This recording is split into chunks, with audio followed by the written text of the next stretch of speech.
sababu unajua watu wengi wanataka wakuone ndio wakusapoti, waone na wenyewe watapata maslahi gani ndio wakusapoti.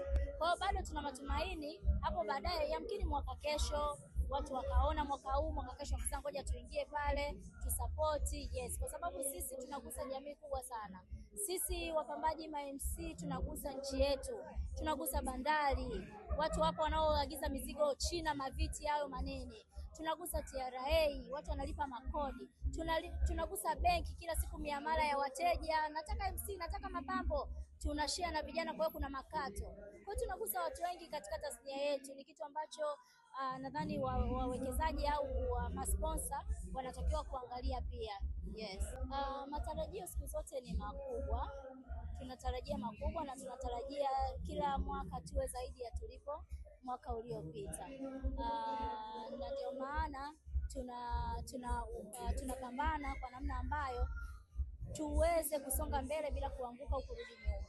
Yes, hatuwezi kuwa chini. Tunatamani hizi tuzo za Tanzania Event Planner kwa sababu zimebeba jina la nchi, zije kuheshimisha nchi.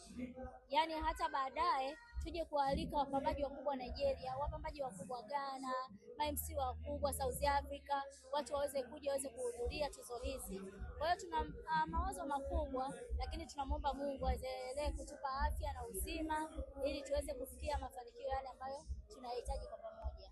Lawama ni nyingi, kusema kweli lawama ni nyingi, na wakati mwingine tunapendaga kuambia watu ukweli kwamba sisi inapokuwa Instagram watu wanapopendekeza washiriki pale, sisi tunachagua kutokana na kazi zao Instagram wanazozifanya. Kwa hiyo pale hata tukipokea lawama yamkini kweli tunaweza tukaibeba, lakini baada ya pale tunapokuwa tumeingiza wale majina matatu kwenye system, sisi tunakuwa tuhusiki. Ni wapiga kura, mwenye kura nyingi ndio tunamchukua. Yaani hata kama wewe ulinipita mwaka huu umefanya kazi nyingi kuliko mimi, lakini kikubwa watatu bora tumeingia kwenye system, mwenye kura nyingi ndio tunayempa. Kwa hiyo wakishaingia kwenye system hakuna mtu yote ambaye atazulumiwa kura. Mwenye kura nyingi atapewa. Lawama ni nyingi, lakini watu watambue haya ni mashindano. Mwaka jana mimi kampuni yangu iliingia kushindania tuzo ya mkodishaji vifaa bora, lakini sikuchukua tuzo. Sikupata, alishinda mtu mwingine na akapewa mtu anayestahili. Ingawa mimi nina uwezo hata kusema niongee na watu wa system, matokeo yaonyeshe tofauti pale. Lakini kwa nini tuibe? Kwa nini tuweke tofauti? Tunataka tuzo za haki ambazo zitasimama, hata mtu akipiga magoti kumshukuru Mungu, anamshukuru kitu ambacho kimetokana na haki yake. Hata ambaye anatoa lawama akilaumu, Mungu anajua ni namna gani anaweza kuhukumu au asihukumu kutokana na ule ukweli ambao Mungu anaona.